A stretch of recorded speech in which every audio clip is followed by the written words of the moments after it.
Hi there folks, a little bit of a different one today. I just wanted to show off something that arrived in the mail quite recently. You may have heard that I was trying to find a copy of Battle in Balin's Tomb. Well, I did manage to find one in the end. One popped up on eBay and I was very happy to be able to snap it up. The guy who sold it to me was fantastic and got everything sent very, very quickly so I could dive in and have a look at it and basically just show it off on the channel. And obviously this came out last year, but it's always nice to look at something in detail and have a think about it and stuff, and hopefully maybe you'll crack it out yourself over Christmas and give it a shot.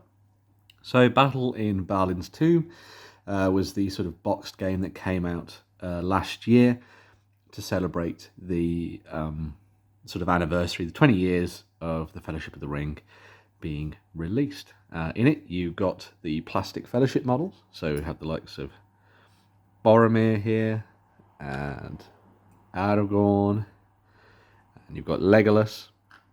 In the middle, Gandalf, Gimli, and all the different hobbits, and then you've got 9, 10, 11, 12 of these plastic goblins. You've got 4 with bows, 4 with spears, and 4 with swords and shields. And then you've got the massive cave troll as well. So it was essentially the elements that came with the starter set for the Mines of Moria that came out a couple of a couple of rule books ago now, effectively. There was a sort of good entry point game into the Lord of the Rings. So what do you do in the Battle in Balin's Tomb? Well, you set it up like this. So there's little spaces that are indicated for each of the different characters. You can see a little bit of it there. And you set up all your goblins here. You choose 9 of them. It's essentially a versus game between 2 people, although of course you could do this maybe as 3 or 4. You just have people controlling half of the goblins and then half of the Fellowship, however you wanted to split it up. You give them particular cards, which are related to these. So these make it a lot easier to play and take it away from the mechanics of the tabletop game.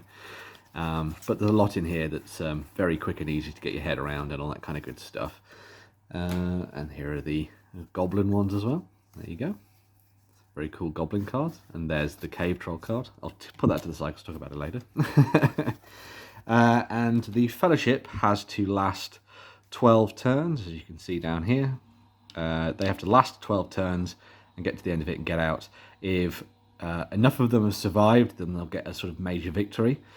If the evil player manages to kill a certain number of the Fellowship, so you can see there, if 3 or more members of the Fellowship are remaining but opponent has been defeated, the game's a draw. But if the Goblin player wins at the end of the 12th turn, there are less than 3 members of the Fellowship remaining. So it's a sort of like a endurance battle for the Fellowship, whereas the Goblins are trying to pick off as many people as they can. And the turn structure is pretty easy in a way. It's very simply done. So what you'll do on your turn is that the Goblin player will go first, and they will either get to attack and move, or move then attack. And when you do that, so let's for example say that the Goblins are going first here. So the Goblin with the shield, so they can move 5 spaces. So we go, let's say 1, 2, 3, 4, 5. And if they were next to somebody, they would be able to attack them. When you roll to attack, you roll the coloured dice that are attached to your hero. So the Goblins roll red dice, the Fellowship roll blue. Any swords that you get count as hits, and any shields you get count as defense. We'll talk about that in a second. And then the Eye of Sauron there is essentially a wild, so you can pick whichever result you want. So there's a couple of swords on there, and the shields, and then the Eye of Sauron.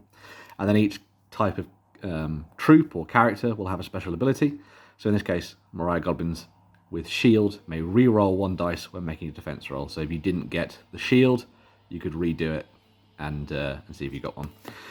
Moria Goblins with spear can attack 2 squares away, which is kind of cool. Get to the cave troll in a second. The Moria Goblin with bow can attack anyone anywhere. based on where they can see. So as long as there's not a piece of blocking terrain, like, for example, the pillars or the tomb itself, they can shoot anybody. The cave troll's a little different, as this guy comes in at some point during the game. We'll talk about that in a sec as well. They've got obviously a lot more dice to play around with. They also have a big, evil, nasty grey dice, which is this one, which comes with 2 attack symbols there, shield, defense, all that kind of good stuff, so decidedly more deadly. And they also come with an attack that allows them to use their chain, so they can attack up to 3 squares away. But if they're adjacent, they get to use the hammer, which does more damage. If they're further away, they get to use the chain whip, which does less, obviously there. Once the Mariah Goblin player has moved their models around and attacked with who they want, then the Fellowship get to go, and they are activated in any order. So just as you might have imagined, the characters all have their own special abilities and all that kind of good stuff. So Mary can use the ring in addition to using it for anything. Well, actually in this case, instead of choosing any result, can use 2 shields. Pippin can do that when doing defending as well, which is kind of cool. Sam can do a little bit of a bonk with his frying pan, which I think is pretty awesome. So he can move and attack, so it's great for him getting closer to Frodo to keep him alive. Frodo uses the One Ring, so he can put it on, and he can ignore all the wounds and move away, so he can slip into the darkness, which is kind of cool. Legolas can do multiple bow attacks, and he's very good at shooting from afar, and can hit everyone anyway, which is really nice. Boromir is really good at defending, so just being around him gets you to re-roll 1 dice, which is really, really handy. And then the One Ring allows him to bash people aside. Gimli is great at ignoring damage. He's just really tough. I mean, for example, he can ignore one just base, which is pretty cool. Aragorn is fantastic as well. Really good at ranged and in close combat, and also can do double attack damage with his sword.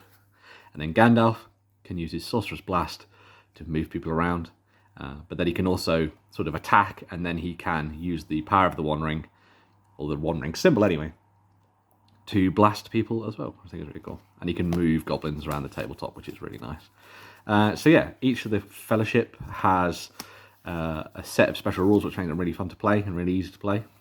I mean, there's only so many times you could probably play this game before it gets a little bit stale, I suppose, but it's a fun little aside that you could have out on the tabletop when you're trying to wait for a bigger game or something like that. The thing to remember is all the hobbits only have 1 wound. Frodo has 2, sorry. And so they're going to be the targets that the goblins are going to be going after. So you want to use your heroes from the Fellowship to protect them as best you can. The game comes with little wound markers, which are these, which go onto the cards to show how much damage they've taken. Obviously, when it comes to the hobbits, that doesn't necessarily happen, but goblins. So the troll has 5, and then each of the goblins only has 1. So you're essentially only using it for a number of the special characters within the Fellowship. And that's pretty much how the game plays. You'll be running between the goblin player taking their turns and moving up the table and attacking. And then you have the Fellowship doing the same thing, where they kind of fight back and try and hold off against the enemy. As I mentioned, there's also a way for the goblin to get more reinforcements onto the tabletop. So what will happen at the start of turn, after the first one, obviously, is the goblin player will turn over a card from the deck, and this will tell them where they can place their models. So in this case, goblin reinforcements. The goblin player places any 2 Mariah goblins in the entrance to Balin's tomb, which is down here. Over here. I'll give you another example. This one. Goblin ambush. The goblin player places 1 Mariah goblin next to each of the trapdoors. So you can see there's a trapdoor there, and there's a trapdoor there. So great ways for them to pop up and attack the enemy, which I think is really cool. And you've got a whole bunch of different ones where they can come from the well and all over the place. So the goblins aren't always going to be coming from this direction. They're going to be coming from sort of different areas around the board as well. So you want to try and monitor that as you get through the game, which I think is quite cool. At some point during that pack, you sort of shuffle, I think it's 6 cards or so, and then you put this card in. So at some point the cave troll will show up. It's inevitable. unless you've done a really good job as the goblins and killed everyone, I guess. And at this point, you will introduce the cave troll. If anybody is on his space when he arrives, he immediately kills them because he smashes the door down and crushes them.